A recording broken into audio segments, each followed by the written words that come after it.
You.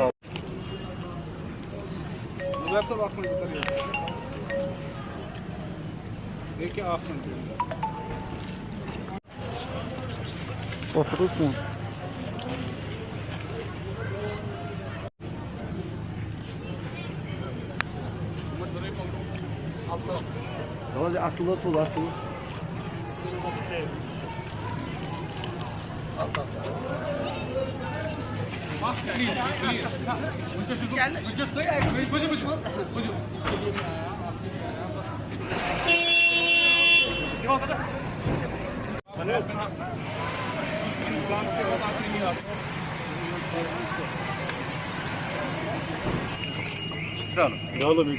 चलो बेटा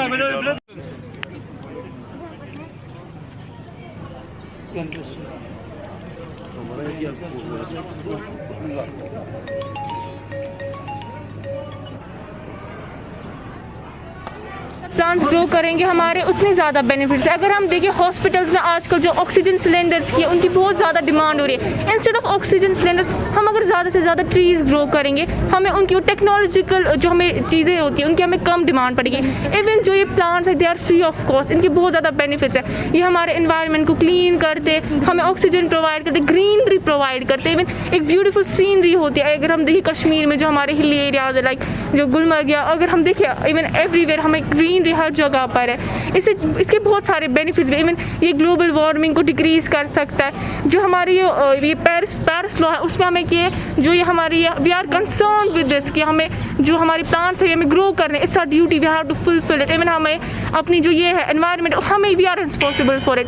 जो ह्यूमंस है वो अपनी सेल्फिशनेस के लिए जो ये अपनी जो डिफॉरेस्टेशन करते जा रहे हैं, अगर हम ये एफॉरेस्टेशन करेंगे तो उससे हमारा ही फ़ायदा। We have to take a look at that and हमें समझना है कि जो हमें प्लांट्स हमें और से और ज़्यादा ग्रो करने हैं। आप चाहेंगे? बिल्कुल, हमें प्लांट ज़्यादा से ज़्यादा ग्रो करने चाहिए। इवन अगर आप देखेंगे कि जो जैसे मैंने अभी एग्जांपल दी ऑक्सीजन सिलेंडर्स की, आप देख सकते हैं कि हॉस्पिटल में कितने सारे लोग थे जिनको ऑक्सीजन की कितनी कमी हो रही थी। अगर हम ऐसे ग्रो करेंगे तो इवन हम लाइव्स बचा सकते हैं लोग, इवन जो एनिमल्स हैं हम उनका हैबिटेट बचा सकते हैं। ऐसे हमें प्लांट ज़्यादा से ज़्यादा ग्रो करने चाहिए। कि प्लांटेशन ड्राइव्स बहुत इंपॉर्टेंट है। अगर हम देखेंगे हमारे माहौलियात पे काफ़ी असर पड़ रहा है, दिन ब दिन ग्लोबल वार्मिंग बढ़ रही है, वो डिफॉरेस्टेशन उसकी एक बहुत बड़ी वजह है।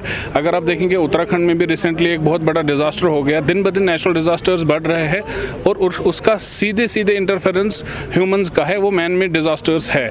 वो जो आज हम डिज़ास्टर क्रिएट करते हैं वो अगली जनरेशन पर बरस पड़ता है, इसलिए अगली जनरेशन सेफ रहे हम आज प्लांटेशन कर रहे हैं। ये समझ के ये प्लांटेशन ड्राइव शुरू की गई और मैं ये रेकमेंड करता हूँ कि हर स्कूल हर इदारा ऐसी जो ड्राइव्स है वो चलाते रहे with in the campus and outside campus.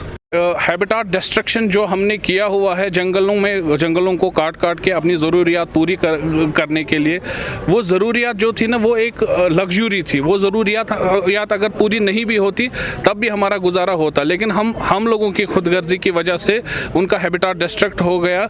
ये सारी इकोलॉजी डिस्टर्ब हो गई और धीरे धीरे जंगल के जानवर यहाँ की ओर आ रहे हैं, इंसानों को भी नुकसान पहुँचा रहे हैं। लेकिन ये नुकसान बेसिकली जानवर नहीं पहुँचा रहे, ये हमने उनकी जनरेशन को पीछे नुकसान पहुंचाया हुआ है और उनके पास अब कोई ऑप्शन नहीं है। वो खाना ढूंढने के लिए हमारे बस्तियों में नज़दीक तर आ रहे हैं। सॉइल टाइप भी है ना, जो हमारा सॉइल टाइप है ये लोमी सॉइल नहीं है, ये माउंटेनियस सॉइल है। ये बड़ा लूज होता है, इसको पकड़ता है प्लांट का रूट। जब हमने प्लांट ही काट दिए, रूट कमज़ोर हो गए, धीरे धीरे ये ढीला पड़ जाता है और ग्रेजुअली इरोजन हो जाता है और लैंडस्लाइड्स की शक्ल इख्तियार कर लेता है। वो डिस्ट्रक्टिव होता है नेचर के लिए। तो हमने ऑलरेडी डिस्ट्रक्शन स्टार्ट की हुई है, लेकिन इन टर्न वो अब हमारे लिए भी डिस्ट्रक्शन होता है। हमारा इंफ्रास्ट्रक्चर डिस्ट्रॉय होता है, लाइव्स डिस्ट्रॉय हो रही है, इंफ्रास्ट्रक्चर बाकी चीज़ें।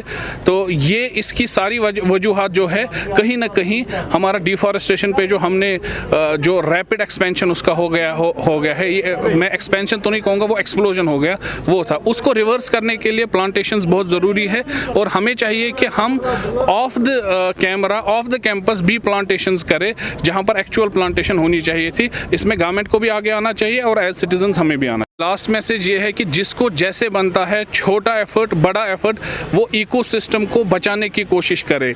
वो जंगल के नज़दीक रहता है, वो वहाँ से बचाने की कोशिश करे। सिटी के नज़दीक रहता है, उसी तरीके में बचाने की कोशिश करे। पॉलीथीन कम यूज़ करे, प्लांट्स लगाए, बाकी चीज़ें करे। जो भी इकोसिस्टम बचाने के लिए उनसे छोटा या बड़ा एफर्ट बन पड़ता है, इंडिविजुअल्स का, ऑर्गेनाइजेशंस का, गवर्नमेंट का, हर कोई अपना अपना पार्ट प्ले करे, तभी हमारा फ्यूचर जो है वो सस्टेनेबल होगा। वो तो आप सही बात कह रहे हैं, लेकिन टूरिज्म से पहले सर्वाइवल है। अगर ये नहीं रहा, हम ही नहीं रहे, तो टूरिस्ट क्या करने आएंगे? इसलिए टूरिज्म को भी बचाएंगे, अपने सर्वाइवल को भी बचाएंगे, अपने इकोसिस्टम की ओर ध्यान देंगे, और इसको हम ऐसी एक्टिविटीज़ को दिन ब दिन तरजीहात के तौर पर कैरी आउट करेंगे।